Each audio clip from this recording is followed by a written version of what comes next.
Shri V Muraleedharan, ഇവിടെ എല്ലാവർക്കും അറിയാം കേരളം സ്വയം വരുത്തിവെച്ച വലിയ രീതിയിലുള്ള സാമ്പത്തിക കെടുതിയിലാണ്. അത്രത്തോളം പ്രതിസന്ധിയിലാണ് കേരളം കടന്നു പോകുന്നത്. പക്ഷേ അതേസമയം തന്നെ മുഖ്യമന്ത്രിയുടെയും പരിവാരങ്ങളുടെയും ധൂർത്തിന് ഒരു കുറവുമില്ല. എന്നിട്ടും 57,000 കോടി രൂപയടക്കം കേന്ദ്ര സർക്കാരിൽ നിന്നും കിട്ടാനുണ്ട് എന്നാണ് മുഖ്യമന്ത്രി ആവർത്തിച്ചു കൊണ്ടിരിക്കുന്നത്. താങ്കൾ പറഞ്ഞതുപോലെ തന്നെ ജനങ്ങളുടെ ശ്രദ്ധ തിരിക്കാൻ ഇത്തരത്തിൽ വലിയ സാമ്പത്തിക പ്രതിസന്ധിയിലൂടെ കടന്നു പോകുമ്പോൾ കേന്ദ്ര സർക്കാരിനെ പഴിചാരുക, അതിലൂടെ രക്ഷപ്പെടാനുള്ള ഒരു തന്ത്രം തന്നെയാണ് മുഖ്യമന്ത്രിയും സംഘവും സ്വീകരിക്കുന്നത്, അല്ലേ? അതായത് ഈ 57,000-ന്റെ കണക്ക് തന്നെ പച്ചക്കള്ളമാണ്. കാരണം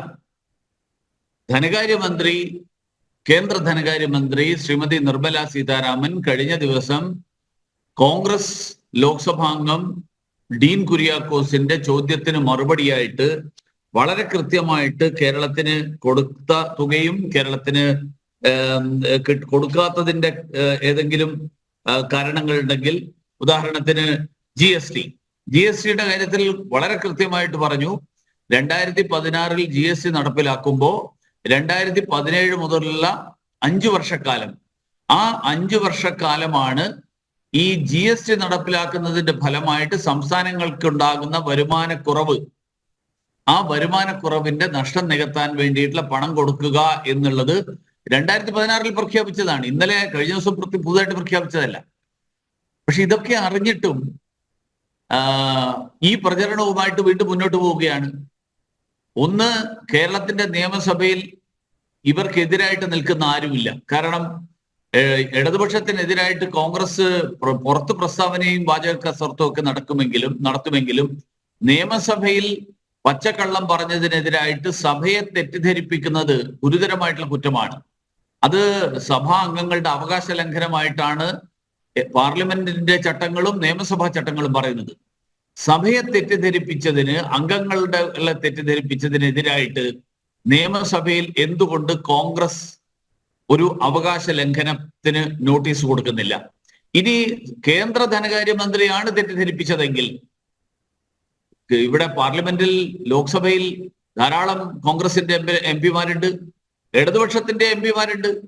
ആ എംപിമാർ എന്തുകൊണ്ട് ലോക്സഭയെ കേന്ദ്ര ധനകാര്യമന്ത്രി തെറ്റിദ്ധരിപ്പിച്ചിരിക്കുന്നു എന്ന് ചൂണ്ടിക്കാണിച്ചുകൊണ്ട് സഭയെ തെറ്റിദ്ധരിപ്പിക്കുന്ന ഗുരുതരമായിട്ടുള്ള കുറ്റം ചെയ്തിട്ടുള്ള ധനകാര്യമന്ത്രിക്കെതിരായിട്ട് നടപടി ആവശ്യപ്പെട്ടുകൊണ്ടുള്ള അവകാശ ലംഘന പ്രമേയം കൊണ്ടുവരുന്നില്ല.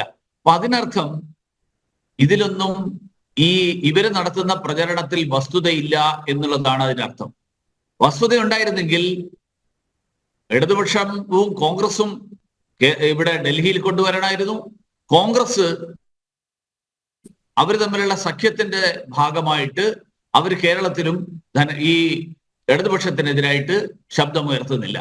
അതുകൊണ്ട് ഈ 57,000 പോട്ടെ, ഞാൻ ഇന്നലെ 10 ചോദ്യങ്ങൾ ചോദിച്ചു. 10 ചോദ്യത്തിൽ ഏറ്റവും സിമ്പിൾ ആയിട്ടുള്ള ചോദ്യം, ബാക്കിയുള്ള സങ്കീർണതകളൊന്നും ഇല്ലാത്ത ചോദ്യം, ആ ചോദ്യത്തിൽ ഞാൻ ചോദിച്ചത് UGC ശമ്പള പരിഷ്കരണത്തിന്റെ 750 കോടി രൂപ കിട്ടാനുണ്ട് എന്നാണ് മുഖ്യമന്ത്രി അടക്കമുള്ള ആൾക്കാർ പറയുന്നത്. അത് റീഇംബേഴ്സ്മെന്റ് ആയിട്ടാണ് കിട്ടേണ്ടത്. അതായത് ചെലവാക്കിയിട്ട് ആ പണം തിരികെ കേന്ദ്രം നൽകണം. അതിന് വേണ്ടിയിട്ട് 31/3/2022 മുൻപ് സംസ്ഥാന ഗവൺമെന്റ് പണം നൽകിയതിന്റെ രേഖകൾ നൽകണം എന്ന് 3 തവണ കേന്ദ്രം ആവശ്യപ്പെട്ടിട്ടും കേരളം സർക്കാർ ഇതുവരെ ആ രേഖ നൽകിയിട്ടില്ല. അപ്പൊ പണം കൊടുക്കാതെ ഞങ്ങൾക്ക് 750 രൂപ മുൻകൂറായിട്ട് വേണമെന്നാണ് ആവശ്യപ്പെടുന്നത്. ഇതെങ്ങനെയാ കേരളത്തിന് കിട്ടേണ്ടത് കിട്ടുന്നില്ല എന്ന് പറയുന്നതിന്റെ വാദത്തിൽ ഉൾപ്പെടുത്താൻ പറ്റുക? ഈ ചോദ്യം ഞാൻ നിരന്തരമായിട്ട് കഴിഞ്ഞ ഒരു 3 മാസക്കാലമായിട്ട് ചോദിച്ചുകൊണ്ടിരിക്കുക. മുഖ്യമന്ത്രിക്ക് മറുപടിയില്ല, ധനകാര്യമന്ത്രിക്ക് മറുപടിയില്ല. മുഖ്യമന്ത്രിക്ക് ഈ കാര്യങ്ങളെ കുറിച്ചിട്ടുള്ള വിശദാംശങ്ങൾ അറിയുകയേയില്ല. പക്ഷേ രാഷ്ട്രീയ പ്രചരണം നടത്താൻ ചില മാധ്യമ പ്രവർത്തകരെ അടക്കം കൂട്ടുപിടിച്ചുകൊണ്ട് രാഷ്ട്രീയ പ്രവർത്തനം നടത്താൻ അവര് ഇറങ്ങി പുറപ്പെട്ടിരിക്കുകയാണ്. ഈ രാഷ്ട്രീയ പ്രചരണം